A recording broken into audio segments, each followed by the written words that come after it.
be aware of other people and to always be thinking justice equals peace.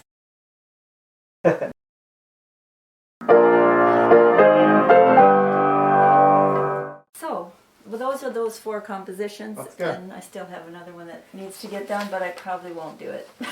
And you will eventually. But, well, maybe not. That's the thing, we never know. I know. We do what we can. Right, exactly. I have so many things that are like halfway there, and it's like I got as far as I could, and I can't do any more because I don't have whatever it is I need. Right. Whatever it is, right, that comes to you, and then you have it. Yeah, no, exactly.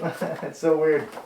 And then you should see that one room over there. It's just like piles of compositions and ideas for compositions that I've kept for all these years. Nice. And scores, and I'm going through them to see what I can throw out. I'm trying to throw out a lot. And I came across this piece that I apparently wrote, but I don't remember this. Nice. And I think it's really beautiful. That's I'm awesome. like, whoa, what is this? This is probably from '79 maybe. And I just didn't know it was there. And then I found a couple that I wrote after I came back to the U.S. Like one was from '82 and one's from '85. I'm not going to play those because one's for choir and one's for a big ensemble. Sure. But this one is just for piano, and I'm going to try to play it. It's not that hard, but it's I can't. You got a lot going on. Yeah. But fair. Anyway, and I know what it's based on. It's based on this like really amazingly kind of a stupid tune. Okay. Kind of like,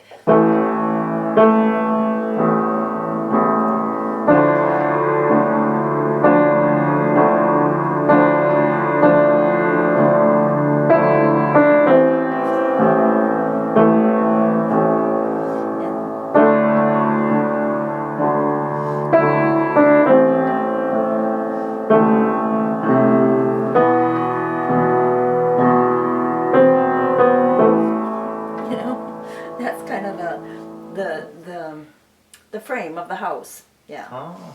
You know. So that's 1979. Yeah, but then it's on top of it, like the stucco and the sure. And the drywall. Okay. Here's the stucco and the drywall is.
I definitely didn't get distracted by your cat while you were playing. Oh, What's the cat's name? Batman. Batman. Oh. Well, he's sweet. Yeah. Come Well, up to get some snugs. Hi there. Hi there. So soft. So soft. How old is he? he's extremely soft. 2016, so Okay. 9. He's 9.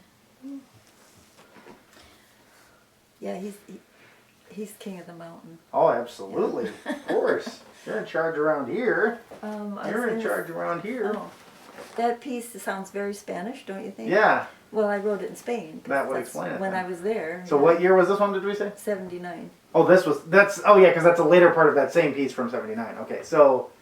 Oh, Or is that, right. those two? That's just the tune that's underlying. Oh, that. sure. Yeah. Nice, that's because it's the stucco and then- it's the building on to what you've created. Yeah, Exactly. Yeah. And then one more is like about 1 Yeah. minute. And, No, as many and this as is that. also from 79. Nice. And I just think it's quite, I don't know, just it kind of surprises me the lightness of it, you know. Nice. So,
but Very I nice. think that was funny.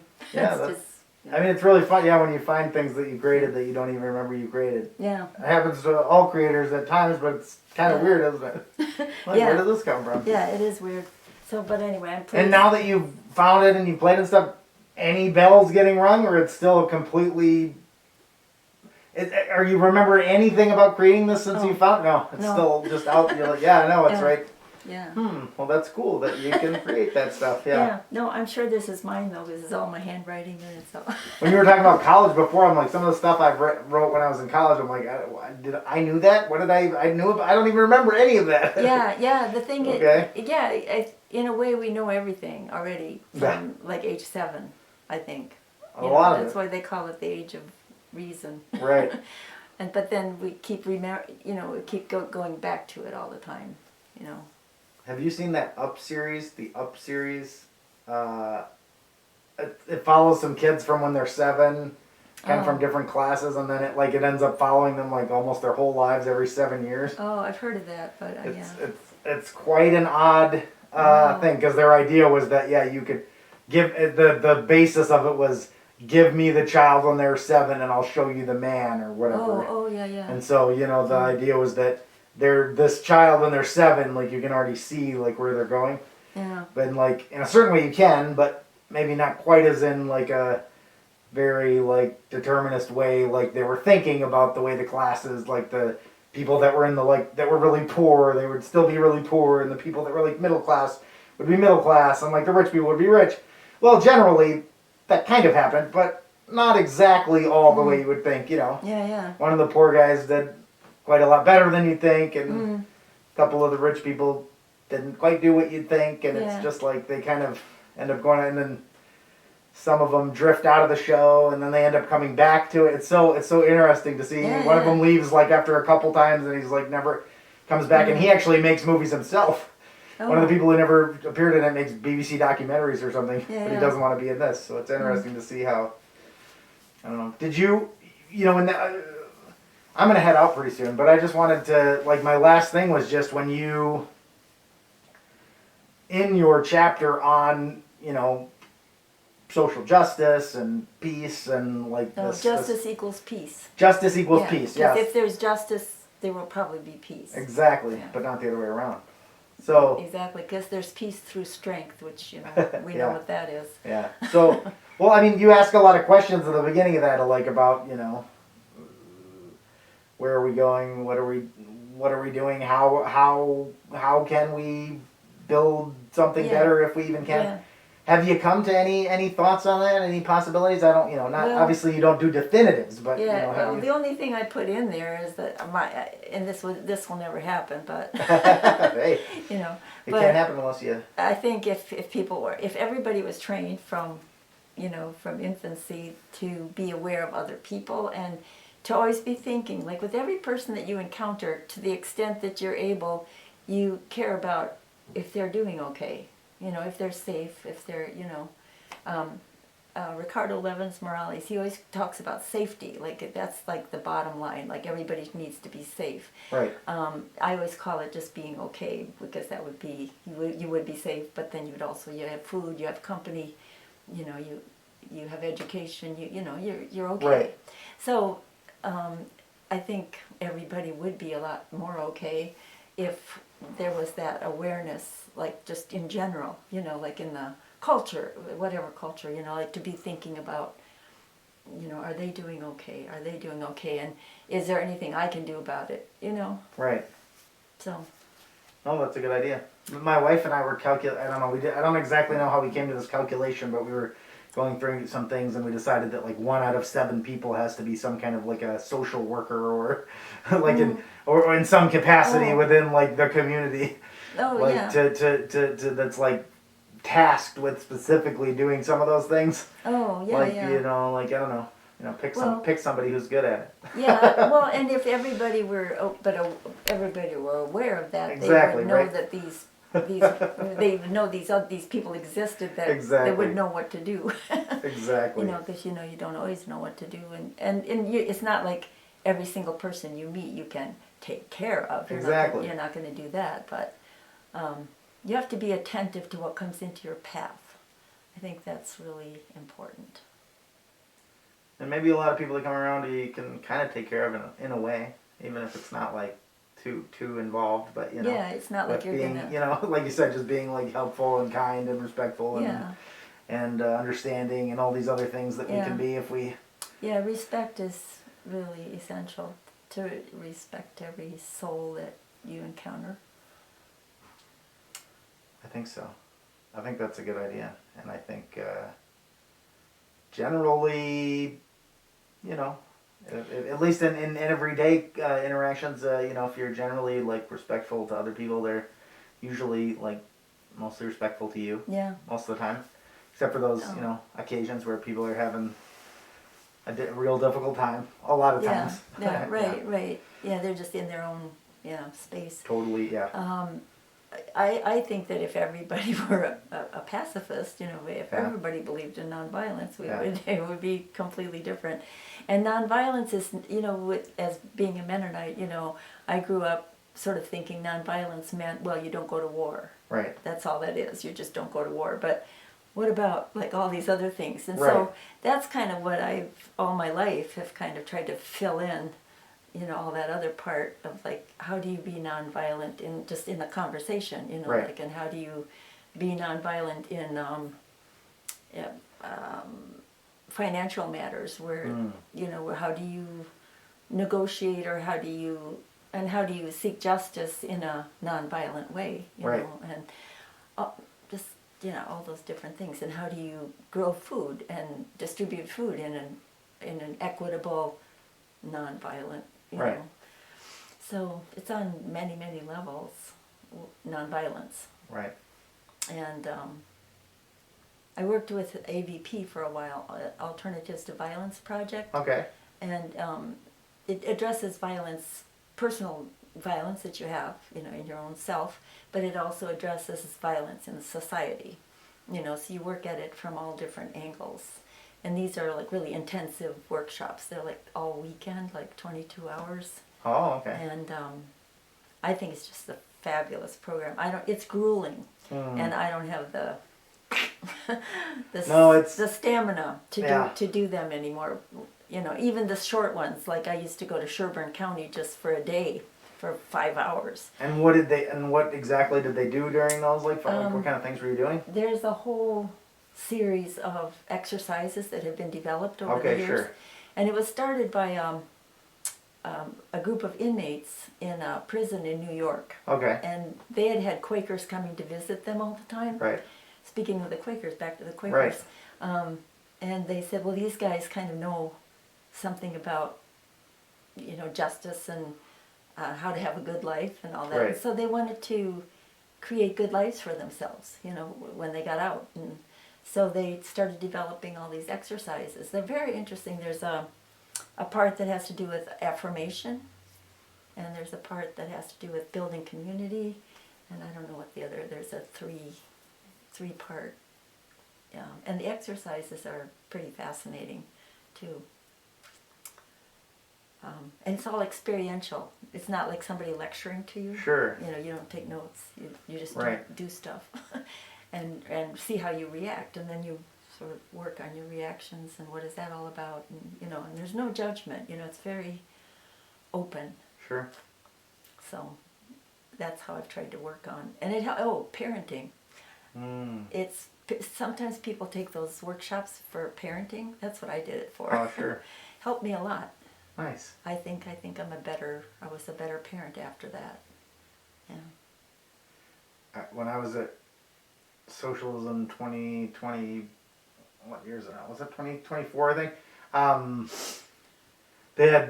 There were some people that were incarcerated that like spoke with us on the phone like during a session, and there were some other people that were there had been recently incarcerated. But anyway, I just remember they were talking about like how the situation within like the prison system or within the jail system is like kind of like a microcosm of like the larger society, you know, and also how like the same way that like with the war and stuff, like some of that violence, you know, escapes, or some of that violence that's over here is, oh, now it's come home to here, come home to roost.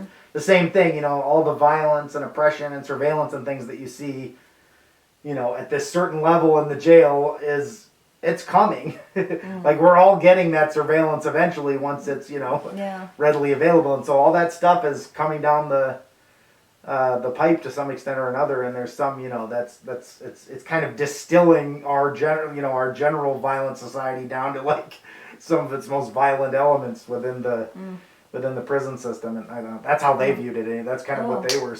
That's kind of how they saw the outside world versus the inside. Was that like inside was just kind of like a hyper like intensified version of what the outside is.